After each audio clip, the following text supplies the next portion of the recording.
Bienvenue dans ce nouveau titre d'information. Liste des acteurs qui se détestent réellement mais sont obligés de collaborer. Pour ceux qui sont nouveaux sur la chaîne YouTube Encore TV, abonnez-vous et activez la cloche de notification pour ne rater aucune de nos prochaines vidéos. Encore TV, votre chaîne d'information internationale 24 heures sur 24. Regardez les vidéos sur l'information internationale aux quatre coins du monde. Merci, on commence. Nous vous présentons aujourd'hui des acteurs qui se détestent réellement mais sont obligés de collaborer. Le monde d'Hollywood est son lot d'envie, d'ego et de problèmes sur les tournages en tout genre. Souvent, on ne sait rien de ce qui se passe, mais d'autres fois, des confrontations sérieuses sont divulguées au milieu de nombreux films. Conformément au rapport de Allocine.fr Ditech.fr, voici quelques exemples qu'a connu le monde du cinéma. Les films ont été réalisés, malgré la relation de tension presque impossible entre certains de leurs protagonistes.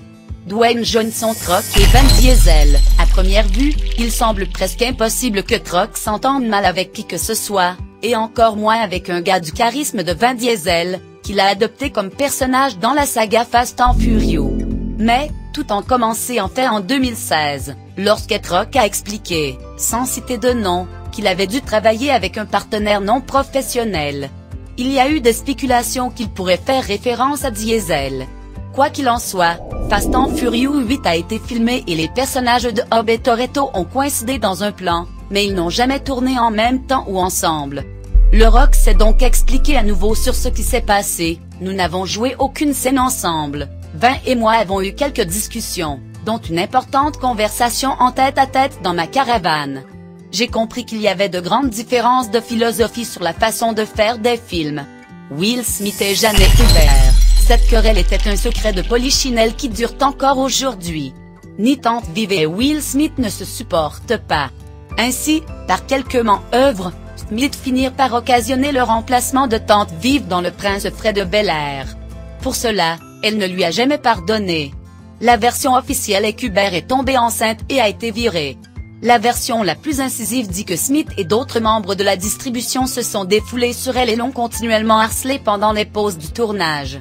Alfonso Ribeiro et d'autres actrices du casting n'ont pas été épargnées, mais Madame Hubert estime que Will est la principale raison pour laquelle elle n'a pas été autorisée à continuer dans la série. En 1993, Daphne Ray est arrivée en tant que nouvelle tante Viv et est restée jusqu'à la fin en 1996. La discorde entre Will et Hubert était irréelle. Elle s'est même jurée de ne plus jamais travailler avec lui sur aucun projet et l'a également qualifié d'immature et d'égocentrique. Charlize Theron et Vin Diesel. Vin Diesel est à nouveau sur la liste. Les rumeurs concernant son égocentrisme et son absorption de nombreux rôles dans Fast and Furious 8 ont également fait état de la fin de la patience de Charlize Theron dans ce film pendant le tournage. L'actrice sud-africaine a supporté tant bien que mal ces séquences dans le 8e volet de la saga. Sylvester Stallone et Bruce Willis, ils étaient amis et bons amis. Ils ont eu du succès et de la célébrité et ont même fondé ensemble une entreprise. Mais tout a mal tourné en 2013. Le bon vieux Bruce peut être controversé et difficile à traiter, comme nous le savons tous. Voici comment ça s'est passé, 4 millions de dollars. C'est ce que Willie a demandé à Stallone pour 4 jours de tournage d'un caméo.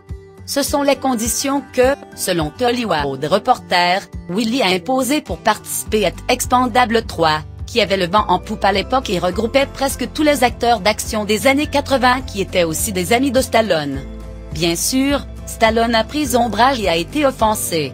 Il a raconté aux médias les exigences de l'acteur, insinué qu'il était un clochard et échangé Willie contre Harrison Ford, se réjouissant du changement sur les médias sociaux. Et il est connu que Willie n'a jamais parlé à Sly depuis pour avoir rendu cela public. Robert Downey Jr. et Terrence Howard. Avant le tournage, les acteurs étaient amis, mais à la fin de travail sur le film, ils ont pratiquement cessé de communiquer. De plus, après la sortie du premier volet des romans, Howard a été licencié, bien qu'il ait dû apparaître dans les films suivants. Il en a voulu à Downey Jr., qui a exigé une augmentation de son cachet. Le studio a accepté ces conditions au détriment des autres acteurs, licenciant une partie du casting. James Franco et Tyrus Gibson. Les deux acteurs se sont brouillés à cause d'un petit problème survenu entre eux dans le film Annapolis, 2006, réalisé par Justin Lin. Les deux acteurs ont joué dans le film et ont dû exécuter quelques séquences de combat, car le tout tournait autour d'un championnat de boxe. Dans son excès de zèle pugilistique, Franco a décroché un bon crochet sur Gibson qui l'a laissé pratiquement KO et qui semble avoir été prémédité et destiné à être très réel. En fait, cela semble s'être produit plusieurs fois et Franco est allé jusqu'à s'excuser d'avoir outrepassé son rôle. Gibson ne les a jamais acceptés et a cessé de travailler avec lui cette année-là, rendant public le fait qu'il ne tournerait plus jamais avec lui. Wesley Snipes et Ryan Reynolds. Snipes était un type controversé il y a quelques années, mais nous n'avons pas entendu parler de lui depuis un moment. Pendant le tournage de Blade Trinity, il a été un casse-tête pour tout le monde, mais surtout pour son partenaire Ryan Reynolds. L'actrice Patton Oswalt a tout dit aux médias. Apparemment, Snipes était jaloux de Reynolds, qu'il rabaissait et insultait et avec qui il refusait de partager un plateau. Il pensait également que le réalisateur, David Goyer, avait fait un commentaire raciste et avait essayé de le pendre un jour où il avait fumé de l'herbe. De plus, après le tournage, Snipes a poursuivi la société de production pour obtenir plus d'argent. C'était un film sans substance qui, s'il n'avait pas été réalisé, n'aurait pas créé de problème et n'aurait pas été un échec commercial. Mais nous le savons maintenant, bien sûr. C'est la fin de ce titre d'information, merci à tous de nous avoir suivis, à bientôt pour une prochaine vidéo. Pour ceux qui sont nouveaux sur la chaîne YouTube Encore TV, abonnez-vous et activez la cloche de notification pour ne rater aucune de nos prochaines vidéos. Encore TV, le chemin de l'information.